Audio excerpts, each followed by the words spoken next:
பயங்கரமான ஒரு ஸ்மக்லிங் பண்ணக்கூடிய ஒரு கேங். இவங்க என்ன சொல்றாங்கன்னா, உன்னை நான் பெங்களூர் கூட்டிட்டு போய் உன்னை கூட்டு பாலியல் செஞ்சு உன்னை கொல்லுவேன்னு சொல்றாங்க. இதை நான் போய் ஸ்டேஷன்ல சொன்னதுக்கு இன்ஸ்பெக்டர் மீனா மேடம் என்ன சொல்றாங்கன்னா, நீ அவங்களோட காம்ப்ரமைஸ்னா போயிரு, இல்ல அப்படின்னா உன்னை அவங்களே கொன்றுவாங்கன்னு சொல்லி ஸ்டேஷன்ல இருக்கிற அந்த இன்ஸ்பெக்டர் மீனா மேடமே என்ன இப்படி பேச சொல்றாங்க. அவங்க 70 முறை பண்றாங்க, 700 முறை பண்றாங்க, என்னனாலும் பண்ணி நான் இந்த கேஸை எப்படி முடிக்கணுமோ நான் முடிச்சிருவேன், என்னோட சாட்சி எல்லாத்தையுமே அவங்க அழிச்சிருவாங்களாம், என்னையவே கொன்றுவேன்னு சொல்லி என்ன கொலை மிரட்டல எடுக்கலையே. TN69ல இருந்து கோயில்பட்டியில இருந்து ஒரு கார் ஃபாலோ பண்ணி என்னோட வீட்டு அருகில் நிக்குது. ஒரு 3 நாளா என்ன ஃபாலோ பண்றாங்க. டிசி ஆபீஸ்ல போய் நான் மறுபடியும் கம்ப்ளைண்ட் கொடுத்துட்டு வந்ததுக்கு அப்புறம் மறுபடியும் நின்னுட்டு என்ன தொல்லை பண்ணி என்ன டார்ச்சர், பயங்கரமான டார்ச்சர். என்னால வெளியே கூட போக முடியல. என்ன செய்யறாங்க, அந்த சிங்கப்பெண் படம் யாருமே வரல, எதுவுமே ஒண்ணுமே பண்ணல. ஸ்டேஷன்ல கொண்டு போய் 2023ல ஜாயின் பண்ணேன். ஜூன் மாசத்துல நான் ஜாயின் பண்ணேன்.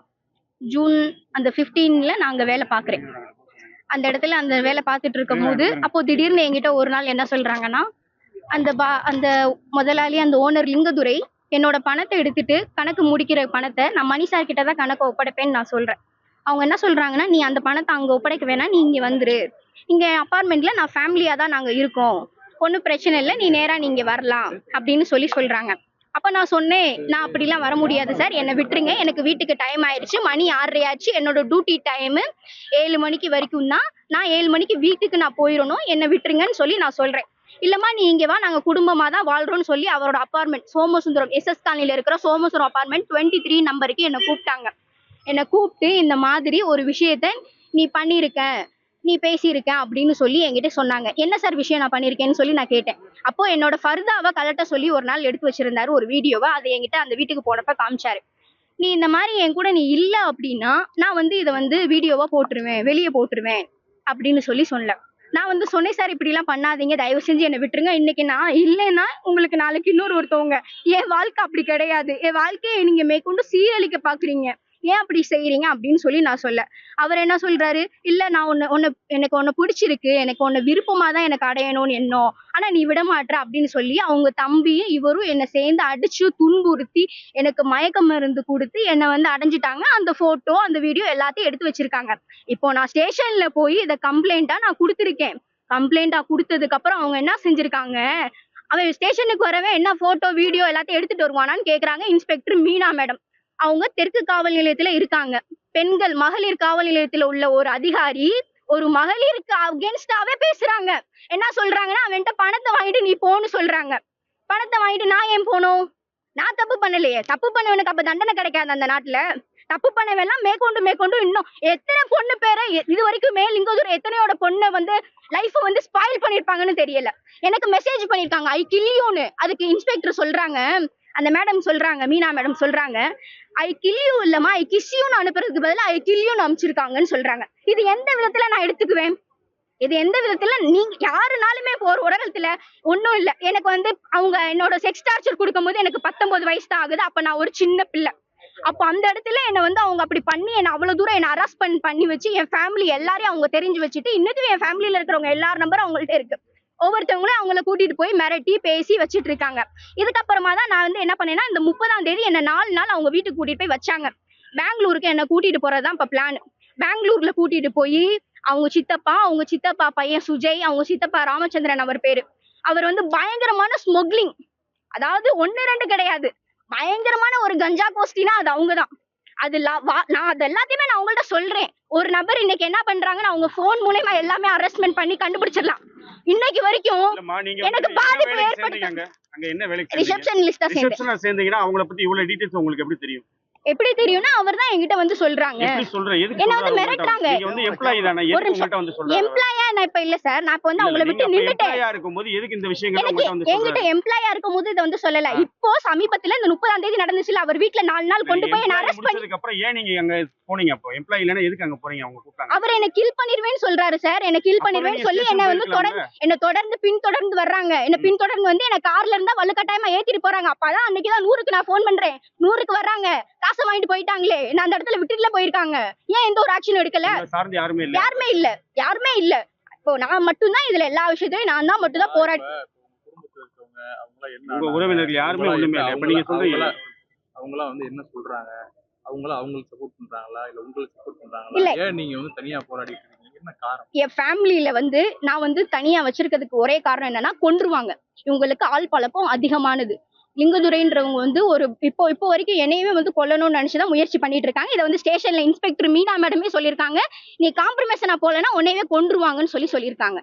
இது இவ்வளவு விஷயமா அவங்களே பேசுறாங்க. அப்ப எனக்கு பாதுகாப்பு கொடுக்க வேண்டியவங்களே எனக்கு பாதுகாப்பு இல்லாத மாதிரி தான் பேசுறாங்க. சரி மேடம், இந்த வழக்கு எப்ப தொடர்ந்தீங்க? எப்ப கொடுத்தீங்க? இந்த வழக்கு வந்து நான் கரெக்டா இந்த மேல தான் இந்த மேல தான் நான் பண்ணேன். 6ஆம் தேதி நான் பண்ணேன். 30ஆம் தேதி இந்த பிரச்சனை நடக்குது. 30ஆம் தேதி நைட் என்ன அங்க விட்டுட்டு போறாங்க. அன்னைக்கு நைட் என்ன லிங்கதுரை வந்து அதாவது என்ன பண்ணணும்னா இங்க இருந்து என்ன சென்னைக்கு கூட்டிட்டு போய் பிளைட் மூலயமா பெங்களூர் கூட்டிட்டு போலான்னு சொல்றாங்க. அப்பதான் என்கிட்ட அன்னைக்கு நைட்டு தான் அந்த லிங்கதுரைன்றவர் என்கிட்ட என்ன சொல்றாருன்னா, எங்க சித்தப்பா பெரிய பெரிய ஆளு, உன்னால ஒண்ணுமே செய்ய முடியாது. நாங்கெல்லாம் இந்த மாதிரிலாம் பண்றோம், கஞ்சா விக்கிறோம், நாங்க இவ்வளவு பண்றோம், எங்க போனாலும் எங்களோட ஆட்சியம் தான் அப்படின்னு சொல்லி அந்த 30ஆம் தேதி தான் பேசுறாரு என்கிட்ட. நீ எனக்கு இதுக்கெல்லாம் ஒத்துக்கலன்னு வச்சுக்கோமே, என் வண்டியில பெட்ரோல் இருக்கு, நான் உன்னை இங்கேயே பெட்ரோல் ஊத்தி கொளுத்திட்டு கேஸ் வெடிச்சிருச்சுன்னு கேஸை முடிச்சுட்டு நான் போயிருவேன். இல்லன்னா உன்னோட உடல் பாகங்கள்லாம் எங்கெங்க வெட்டணுமோ அங்கெல்லாம் வெட்டிடுவேன். சிங்கப்பெண்ணுக்கு போன் அடிச்சேன் சார். இப்ப 2 நாளுக்கு முன்னாடி கூட சிங்கப்பெண்ணுக்கு போன் அடிச்சேன். அந்த கால் எல்லாமே இருக்கு.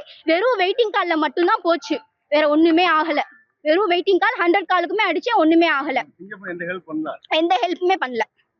எனக்கு ஸ்டேஷன்லயே ஹெல்ப் பண்ணல. இவ்வளவு எவிடன்ஸ் கொடுத்துமே எனக்கு ஹெல்ப் பண்ணல. ஸ்டேஷன்ல அவரோட மெயில் ஐடியில ஒரு தப்பான பொருளை எனக்கு கொடுத்திருக்காரு.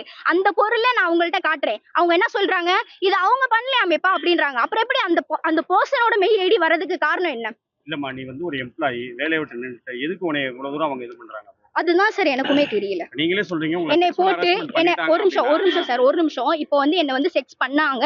நான் சொன்னேன், அவங்கள்ட்ட போட்டோ வாங்கிட்டு இவங்க அப்பா கிட்டயுமே நான் போய் காலில் விழுந்து கெஞ்சினேன். ராமச்சந்திரன் சார் கிட்ட, அவரோட வீடு திருநகர்ல இருக்கு, அங்கேயுமே நான் போய் கெஞ்சினேன். சார் எப்படியாச்சும் இந்த வீடியோ மட்டும் வாங்கி கொடுத்துருங்க, நான் இதோட ஒதுங்கிக்கிறேன். நான் எதுவும் உங்கள்ட்ட பிரச்சனை பண்ணல. நீங்க பெரிய பெரிய ஆட்கள், உங்களை நான் எதுவுமே செய்ய முடியாது, உன்னால ஒன்னும் சொல்ல முடியாது. என்ன அனுபவிச்சாங்க, எல்லாரும் சேர்ந்து என்ன அனுபவிச்சாங்க. இன்னைக்கு வந்து என்ன அதே அனுபவிச்ச அந்த பெண்ணே வந்து கொல்லணும்னு சொல்லி என்ன வந்து கொலை பண்றதுக்கும் இன்னைக்கு வந்துட்டு இருக்காங்க. அது உடனடியா போலீஸ் காவல் நிலையமும் துணையா இருக்கு. இன்னைக்கு கலெக்டர் ஆபீஸ பார்த்து இந்த மாதிரி என்ன வந்து காம்ப்ரமைசன் ஆக சொல்லி சொல்றாங்க. என்ன காம்ப்ரமைசன் பண்ண சொல்லி போறாங்க. எனக்கு அந்த காம்ப்ரமைசன் பண்றதுக்கு விருப்பம் இல்ல. நீங்க ஏதாச்சும் ஒண்ணு பண்ணி கரெக்டா நீங்க அவங்கள்ட்ட சொல்லுங்க அப்படின்றத நான் உங்கள்ட்ட சொல்றதுக்காக நான் வந்திருக்கேன். ஸ்டேஷன்ல வந்து பணம் வாங்கிட்டு ஏன் சொல்றாங்க? பணத்தை வச்சு இன்னைக்கு இந்த உலகத்தை என்ன செய்ய போறோம்?